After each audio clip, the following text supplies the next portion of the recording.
I'm Gustavo Roque. I'm amazing. I'm amazing. Welcome to Keeping It Fresh. My next guest, in case you forgot, he's amazing. He's a very talented actor, music producer, and singer. He's best known for playing Gustavo Roque on Nickelodeon's Big Time Rush. It's the one and only Mr. Stephen Kramer Glickman. Stephen, thank you so much for joining. This is awesome. Hey, thanks for having me, man. I appreciate it. This is a blast. Or as your character would say, amazing. Amazing. Well, we'll get to your character in just a second. So take me through the beginnings. Did you always know that you wanted to be in show business at an early age? Oh, yes. I always wanted to be in entertainment of some kind. I used to perform for my family in the living room when I was a little kid, for grandparents, things like that. I was constantly annoying the crap out of everyone in my elementary school and, using show and tell time to sing songs for the other kids and constantly trying to organize a play. Like I was just like relentless with wanting to be in entertainment in some way, shape, or form. And luckily, I had a supportive mom who guided me along the way. I don't. This is guided me along the way into into making that like a career for myself. Well, that's great. And you had a couple of roles before making your big time break, landing the role as Gustavo in Big Time Rush. Take me through that audition process for that role. What was your reaction when you first got the part? Oh, well, Gustavo, I auditioned. I was working at a perfume factory for witches. It was called the Black Phoenix Alchemy Lab, and it was in North Hollywood, and it was a pretty terrible job. Did pay my bills for a long time, but I worked there bottling little tiny bottles of oil, and I always left smelling like patchouli, and it was just the most grueling, like kind of boring job. But I had a bunch of comedians that worked there with me, so I'd get to hang out with other stand-up comics and stuff. And sometimes we would go, right from work off to go do stand-up sets and things. And one day I was working and I got an audition. I'd like just gotten to work, and they were like, "Oh, you have an audition at Paramount for an animated Nickelodeon show where you'd be playing like the boss." And I was like, "Okay." And I was wearing like a hoodie, like kind of like a thug, you know, like it said Thug Life. That's all I remember. It said Thug Life all over it, which is hilarious for me to have a Thug Life hoodie. But that was a very common term back then. So I showed up to Paramount in this hoodie and these sunglasses, just kind of like being like, well, it's a voiceover audition. Who cares, what I'm wearing? And when I walked in, everyone else auditioning was wearing a suit and tie, and they all had gray hair, and they were all very handsome and looked like John Hamm from uh Mad Men. That was like the look of everybody there. And I was like, what am I doing here? Like this, I am totally wrong for this. And they were like, it's not animated, it's live action. And I called my manager at the time, and I was like, it's not live action. I mean, it's live action, it's not animated. And it's this guy, and he's supposed to be a suit and tie guy, and I showed up in a hoodie and sunglasses, and I look completely wrong for this, and I don't know what to do. And he was like, Steven, the character has a huge ego. That's all you have to do. Just do your big ego thing. Like when you come in the office and brag about, driving a Nissan Sentra, like do that thing, where you just brag about all the famous people you've ever known. Like do that. And I was like, oh, okay, I gotta know what that is. And so I went in, and there was a little piece of the audition where you could improvise. And so I said, how dare you disrespect? This is almost exact. I said, how dare you disrespect me? I gave Ice Cube his name. Before he was Ice Cube, he was just Ira Schmolowitz. And I was like, change that name. Call yourself Cube. Ice Cube, that's a heck of a cool name. So don't you disrespect me, Kendall, or whatever. And it was like I made up some old thing. And then I said something about I'm extremely wealthy. I play racquetball with James Spader every other Thursday. Who do you think you are? Like I was just saying all this stupid, like braggy stuff that no one would care about. And they were like dying. And I was like, okay, well, bye. Thanks for the audition. And I walked out of the audition and I was on my way out of the lot at Paramount. And I walked by the set of Monk, the TV show Monk. And I had worked on Monk in the art department, like just as like a printer person, like it was like one of those like you take a job, kind of job. And so I knew Tony Shalhoub like a teeny bit. And so I saw him and he was like, "What are you doing on the lot? You back on the show?" And I was like, "No, I just had an audition." And he was like, "Oh, good for you." And then while we were talking, my phone rang and it was Big Time Rush, the producers.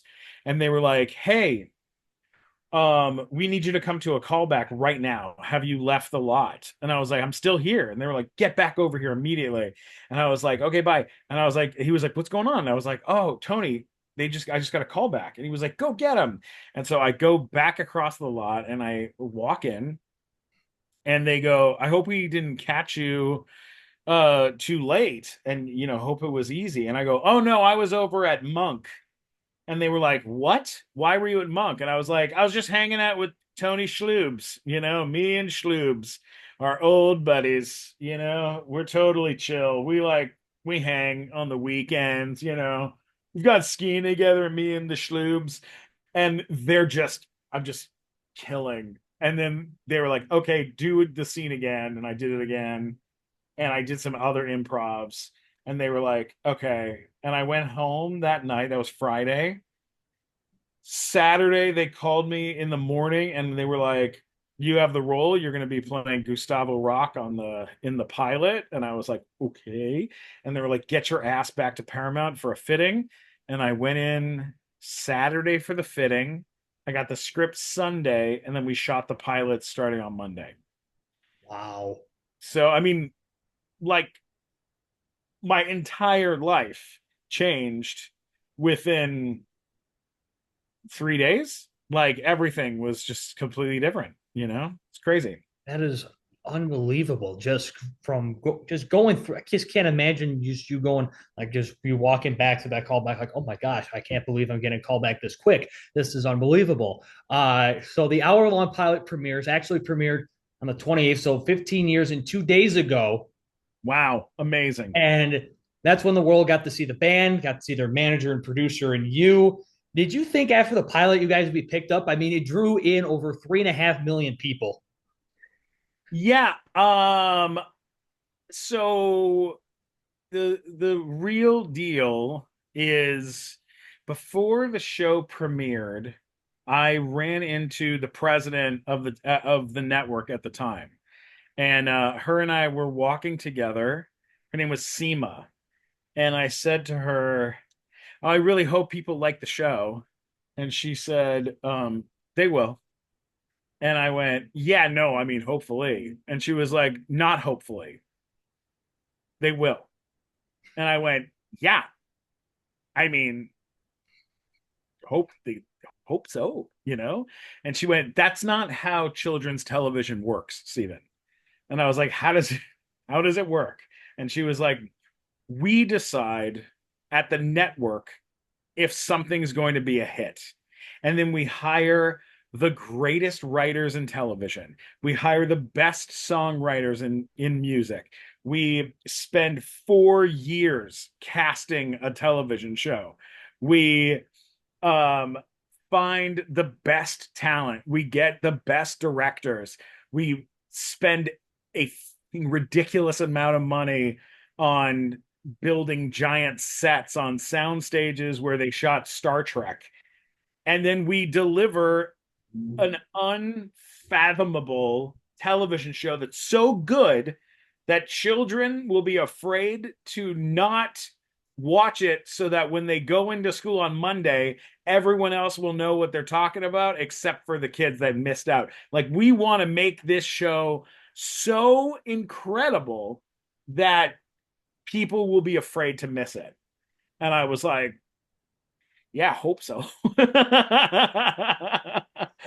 But I mean, the thing that I learned from it really is that like, and I kind of took it for granted at the time, to be totally honest, is the network was really behind the show, like all guns blazing.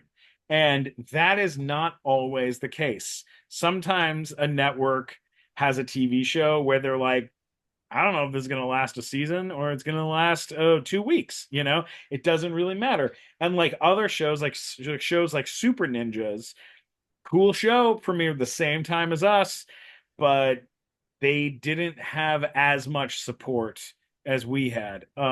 True Jackson was a great show, but like didn't have as much support from the network as Big Time Rush had. And it's about the investment financially that they put into the show, and they were pouring money into our show. So I mean, God bless. I mean, and it, you know what's really cool to me is that in the end, it like everybody did their job and made something that is a part of a lot of people's childhoods and people can be proud of. You know what I'm saying? What, Totally, what, man. one of mine. I mean, you described me perfect. I didn't want to miss this episode. I saw this new show was coming on. I'm like, okay, I'll give it a shot. And then I watched the hour pilot, and I fell in love with the show. I wanted to see where the story was going to go, and it hooked me for the next 4 seasons. And Hell yeah, man. Dude, it hooked me. Like I still go back and oh, watch so do I. Yeah, yeah, and watch that it's show. It's so and much fun. and so on your YouTube channel, you have tons of videos of behind the scenes with the cast. Tell me what was it like working with. Tell me working not just with the guys of Big Time Rush, but with the entire cast, and what made the character of Gustavo so special to you. Oh man. I mean, working with that cast was like just a pleasure trip, man. Everybody was so kind and funny, and we were like, in a lot of ways, just um, all experiencing something new and exciting for the first time. Most of us had been on an episode or two of another TV show, but to have your own show and be able to like create these characters and play and stuff together was just a marvelous cool experience. And yeah, I mean, I love all the guys. They're all wonderful. I love the rest of the cast. I'm still very close with everybody, with Shallon and Sierra Bravo and Matt Reedy and Tanya Chisholm and the whole, Aaron Sanders and Caitlin Tarver, like the nicest group of people. And then the four boys, I love those guys. We're still all very, very close. Yeah, and I'll get to how close you guys are, in just a second. But this is my favorite segment I love to do with everybody that I talk to. It's called Rapid Fire Seven. Just seven quick random questions. Get you on the spot just to get to know who is Stephen Kramer Glickman. Who is he? What is he like? What does he like to do? What are his favorites? What are his not favorites? So here we go. What was your favorite food on the set of BTR? Soup, chicken soup. All right. Top three influences in music for you. Harry Belafonte, Nine Inch Nails, um, Radiohead. Okay. During your downtime, where do you like to go, and what do you like to do? When I have downtime, I like to build dioramas for action figures. I like to watch movies. I like to hang out with my dog. I like to make music. favorite. So yeah. So and your favorite your favorite recreational thing to do. Like if you like to get you like to get out and because I Yeah. know California, because I know the state of California is absolutely beautiful. Oh, I love exploring new places. Traveling and exploring new places is just like my favorite. That's my favorite thing. Favorite Big Time Rush episode. Ooh, big time terror. That's my favorite. When I spent the night at the boys' apartment, that was hilarious. Favorite season of the year and why? Fall, sweater weather, it's solid, dude. I'm a big sweater weather fan. And now, who's your favorite from the group out of the four? Who's your favorite? Impossible to name. It would be impossible to name Logan, but yeah, for sure. Really hard to say that it's Logan. So, all right, and that was rapid I fire. didn't say it was Logan. I'm just saying it's hard to say it's Logan. I think every BTR fan it just loves every single one of them equally. It's just I love the group. Again, they were such a big part of my childhood, so it was, and they still are with their new album release. And speaking of that, looking at what the group has done since the show ended in 2013, we thought it was the end of BTR, Gustavo, but the band reunited during the pandemic and included you to help promote their latest album, A Better Life, last year. Tell me about how the group reached out to you, and do you still keep in contact with them? And just overall, how proud of you of everything they've done and are still doing because they're still on tour.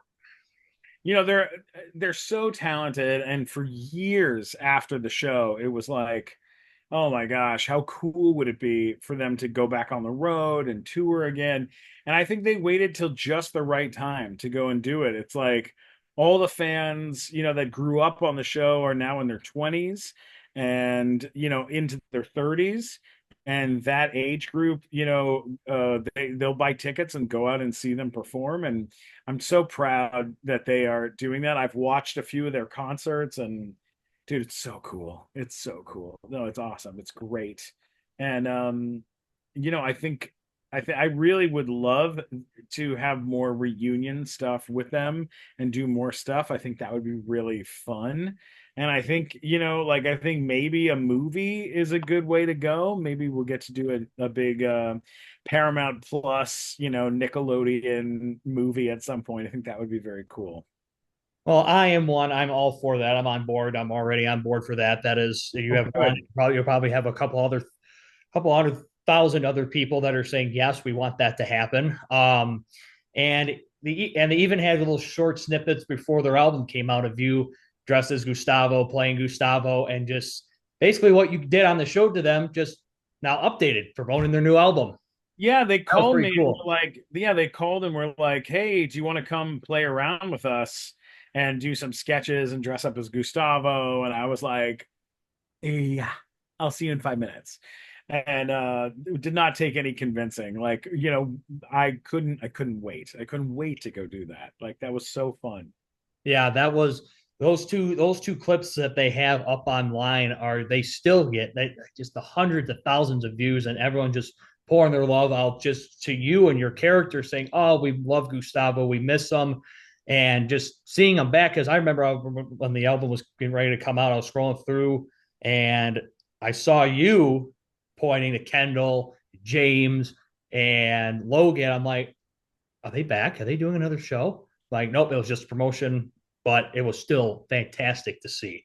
It was awesome. So when you're not making surprise cameos for BTR, you still sing and produce your own music.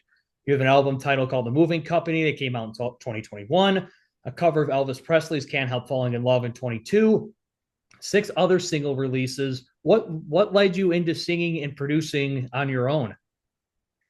Oh gosh. just depression and boredom, and pandemic time. It was like something that I was like, oh God, it would be so fun to be able to go and make music and try new things and all that kind of stuff. And then when it started actually happening and we actually got to start making stuff, oh my God, it was like, it was a blast. Um, there was like a partnership that happened with Kendall. We did How to Save a Life by The Fray, and that happened because a friend of mine took his own life, and I was like super depressed, and I called him and was like, "Hey, Kendall, I love this song," and I was like, would you consider like, singing it with me or doing it as a duet or whatever? And he was like, I'll produce it. Like, I'll produce the whole song and you come in and do the vocals and I'll sing backup. And I was like, okay, all right, cool. But like that, having like people that you respect tell you that you should keep going with it, and trying new music and trying new things, that's the best thing in the world. That's the best, because I have a lot of wonderful friends who, will tell me, oh, you should do this song or do that song. But when it's like singers that you're like, oh my God, I'm such a huge fan of these guys, or Big Time Rush, or um Chris Daughtry gave me some advice, and just Lisa Loeb, and even like recently I got to do an evening of music with Tom Kinney, SpongeBob SquarePants, and we his band and my band both played that evening, and it was so much fun. And like that kind of stuff is like, it's great for the soul, and it definitely feels good. So yeah, and and it's also fun to try different genres too, like I love music. So I love music. So getting to be like, oh, it'd be cool if, try a country western song, or let's do an emo rock version of a Big Time Rush song like we did Paralyzed, and it was so much fun. And now I'm like so inspired from that that I'm working on like just a emo like EP, just like 5 songs of just emo covers of other people's music. And and then I have a full album, a live album that comes out I think in December or January, that we already recorded, and it was awesome. And that's going to be a really good one. I can't wait for everybody to hear that. Wow. And so, yeah, you just mentioned Paralyzed, and you just said being a big fan of so many other different people. Was that also just paying homage to you as Gustavo and BTR as well? Did that also link into doing Paralyzed? Oh yeah, I mean, kind of, like, I mean, the thing is with Gustavo and me is that I like the I am Gustavo and Gustavo is me. We are very much the same person in a lot of ways, not in every way. Like, I'm not Big Time Rush's manager, and I don't have any control over what they do or get to do. I've never written any of their songs, uh, but where we really kind of are the same is like in our style, clothing wise. A lot of the clothes I wore on the show were my clothes that I brought to the show. Or if they were handmade for me, then I stole the crap out of them and kept all of the clothes from the show. So then I ended up wearing the stuff from the show out in real life, and then adapting my own style to his style. And like even now I have um probably 20 pairs of yellow sunglasses, all different shapes and sizes.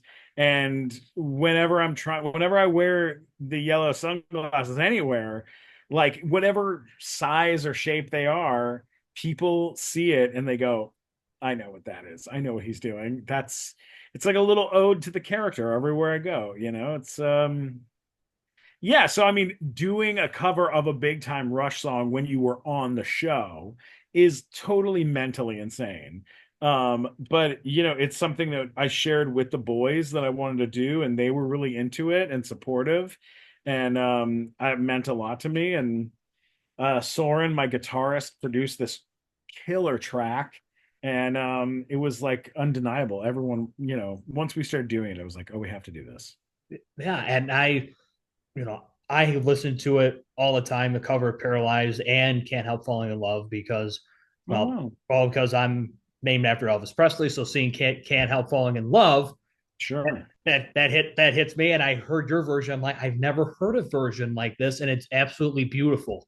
It was Oh, awesome. dude, thank you so It was much. That's really awesome. I mean, cool. it was a different take, a very different take, and I like it. So be sure to go on Apple Music, Spotify, check that out.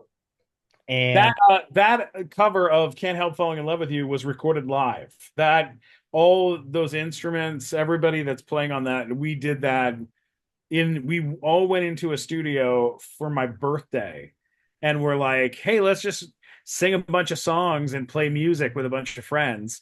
And one of the songs we were playing around with was "Can't Help Falling in Love with You." And after we finished it, we were like, that was really good. Like, did we record that? Oh, we did. Let's do it one more time for safety. And we did it one more time through, and that's the take that is that two we put takes, out. two takes, Two takes, baby. two Two takes. takes, two takes. Wow. Come And on. So and so fun. just and I just got to know, just as a fan of the Big Time Rush show, I hope since the pandemic, your stress levels have calmed down a little bit. And hopefully, you don't yell as much as Gustavo did. That's very true. Yes, I don't have the same anger disorder as Gustavo for sure. But still, like you said, uh, Gustavo is Steven. Steven is Gustavo. It's just and I just think it's your character was probably one of the best characters on during that period of Nickelodeon television. I mean, the character was iconic. I mean, Thank you so much. That's just the fashion. Um, I love the one-liners, especially the yelling, and especially you calling them the dogs. It's so funny, man. I'll tell you like a little weird secret is when we started the show, um, flat caps, right? Wearing the flat cap, the Kangles, yellow glasses, calling them dogs.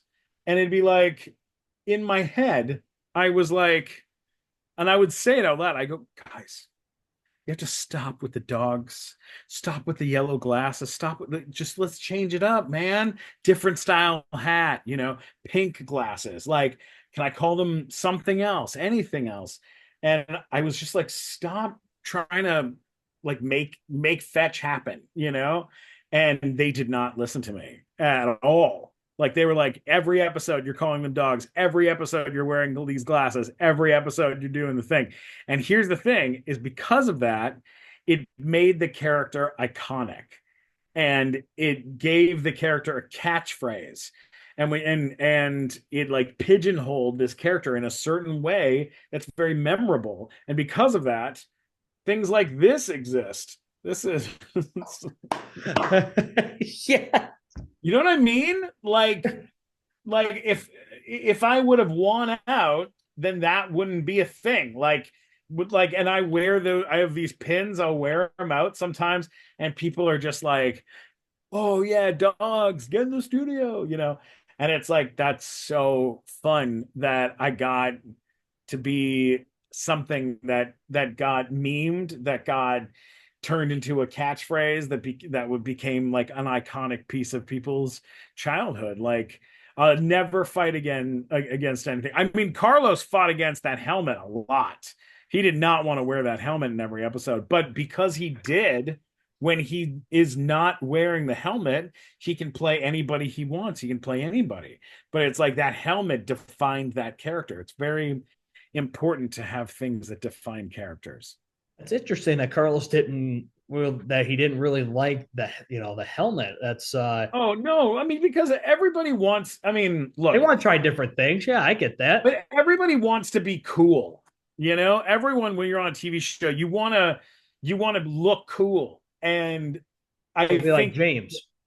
yeah, I think the best part of the show is that we all, after about a year of being on the show, we all figured out that we didn't have to look cool to be cool. Like we were cool in our own hearts, you know, when like, and that it doesn't matter what we're being dressed like, and we can, you know, wear crazy costumes and get hit in the face with a fish, and the sillier we are, the better, you know, because that's what we're making. We're not making a TV show about four guys that are cool. We're making a TV show about four hockey players that end up in Los Angeles and get managed by a total lunatic. You know, I mean, that's what the show is. You know, that's what we're trying to do. It's not Beverly Hills 90210. Like, you know what I'm saying? Yeah, and I also read that the show was based off of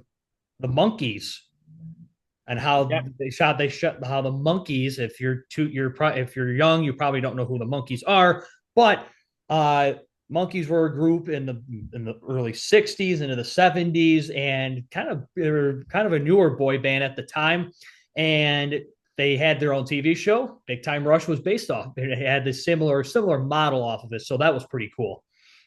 Yeah, yeah. You know, if you ever go back and you watch the television show The Monkees, you will see almost in every episode a reference to something we did on the show, because we stole everything from that show. I mean, you Logan in the doctor's costume, you know, us being chased in hallways, running across and then running backwards and then being chased by a monster. Like, everything was very, I mean, we were doing a lot of stuff like that, which is great.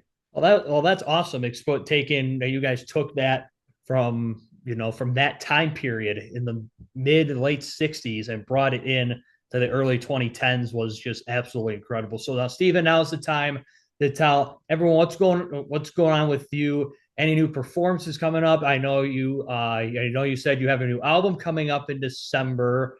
Is there just anything else? Not floor is yours to plug anything you have going on in December or the new year in 25. Oh, you're so nice. I would say that keep an eye out for the live album, which is called An Evening with Stephen Kramer Glickman, and it's 10 stories and 10 songs from my life.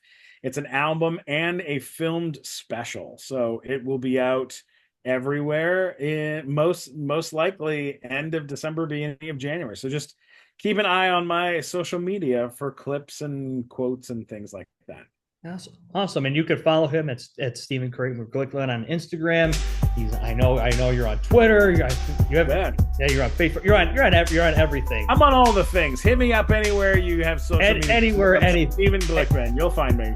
And just before we wrap up, Stephen, can we get a little bit of Gustavo before we go? I mean, you know, get in the studio, dogs.